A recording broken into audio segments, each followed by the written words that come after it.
Alors, bon, les projets, je suis passé d'un projet à l'autre, mais toujours dans ce domaine de l'histoire et de la philosophie des sciences biomédicales. Après mon travail sur la philosophie des neurosciences, j'ai beaucoup travaillé dans le domaine de la bioéthique, en participant à la rédaction des avis du comité consultatif de bioéthique, puisque un comité national de bioéthique a été créé à cette époque, et donc on devait rédiger des avis sur des sujets assez divers, du statut de l'embryon à la commercialisation du corps humain, enfin tous les sujets de bioéthique.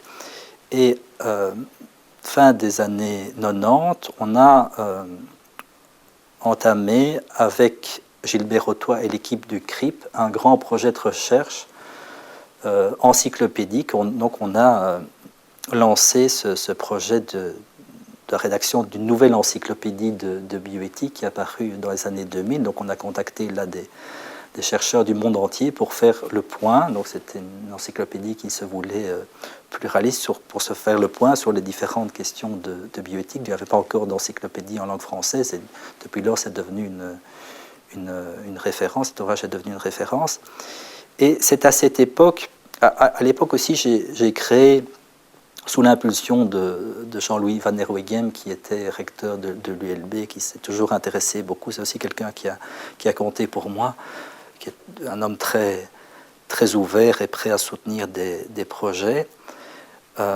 Et donc j'ai créé, c'était fin des années 90, je crois, un DEA en histoire, éthique et philosophie des sciences biomédicales, donc pour offrir en fait un enseignement correspondant à mon domaine de recherche. Et c'est quelque chose qui a très bien marché. On a des étudiants qui venaient un peu, donc il y avait des étudiants, des philosophes, mais aussi des médecins, des juristes. Donc le public était assez varié. Et la plupart de ces étudiants, enfin pas la plupart, mais un certain nombre de ces étudiants sont devenus des amis, parce que c'était des cours séminaires, les contacts on avait des contacts très, très proches.